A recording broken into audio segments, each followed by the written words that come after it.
Hi all, I have an absolutely amazing game to show you today. It was played between J. Smith and playing black was George H. Derrickson. This was played in Philadelphia back in 1860.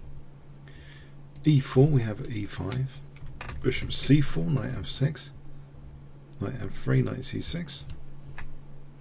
So this is the two knights, the two knights come out. White castles, bishop C5, D3, D6, bishop G5, and black mirrors this move with bishop G4. So now we have almost a symmetrical position. We have H3 being played, but now black doesn't take on F3, he plays H5, getting out the so-called fishing pole. White accepts it. Maybe it's a little bit dangerous to do this. He accepts it. The wrath of the potential rook on H8. Perhaps better, wiser, would be to ignore it with C3, for example, like this. And white can play on as if bishop isn't offered. And also, by the way, if queen D7, maybe king H2 to guard H3. But no, it was taken. H takes G, knight H2. Better here is well, actually it's a pretty tricky position, so we'll carry on actually from this particular position. Knight H2, we have G3. It's here, this is the moment actually when white perhaps should have tried knight G4. He didn't do this.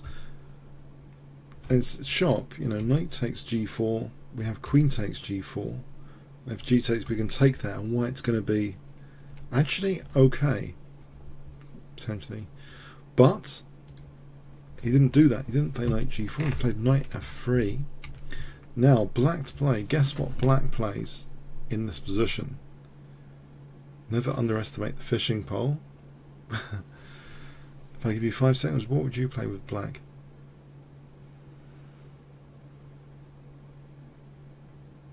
Okay, knight G4 offering the queen. That's taken. Bishop takes F2. Now bishop takes F2, you might be wondering, how isn't G takes F2? Actually, bishop takes F2 from an engine perspective is the strongest move in the position. The strongest move in the position. So actually, we'll follow it through. Bishop takes F2. Not too many replies. Rook takes, G takes, king F1, and we have this lovely rook H1 check. King E2, and now rook takes D1, threatening to queen the pawn. So white cannot just recapture because queening. Check. So white tries in this position knight F D2. Maybe you're thinking the worst is over, but there's a kind of weakness of the last move here. Can you spot it? What does black play? In this position, I might have given you a clue there. do you want to move the rook? Or do you want to do something else? Interesting. If I give you 5 seconds, what would you play with black? Maybe my weakness of the last move was throwing you off the scent of the winning combination. So was it trustworthy what I said? Actually, it was. That weakness of the last move is tapped into with this rook sack, knight D4 check. And what's the point though? So king takes, can you see the point? What does black play here? Can you see the combination from here? If I give you 5 seconds to pause the video. Black to play.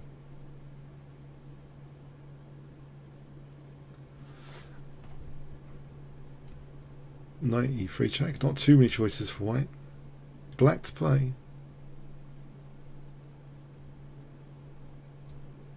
Knight E2 check. Mate. This is actually quite a famous brilliancy game. There's a sad aspect to this game. George H. Derrickson was also an accomplished problemist, but he died in Philadelphia in 1862, 2 years after this game, aged about 17.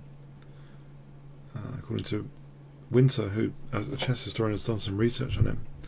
I mean, he was held by some as the next Morphy. He had great potential. And for me, it makes me feel you know, if you ever have a bad day and you enjoy playing chess online, we take our days for granted. You know, each moment is a gift we should enjoy and think, you know, if we want to play unsound stuff and fishing poles, we can have fun doing that if we want. I know I do a lot of the time in bullet chess, but yeah, this sort of game echoes. You know, it's a beautiful game. The fishing pole is the basis of many beautiful games in the past, and also, you know, we should take each day as a gift. So I hope you enjoyed the game and found it interesting and fun as well. Great credit to George H. Derrickson. Comments, questions, likes, shares appreciated. Thanks so much.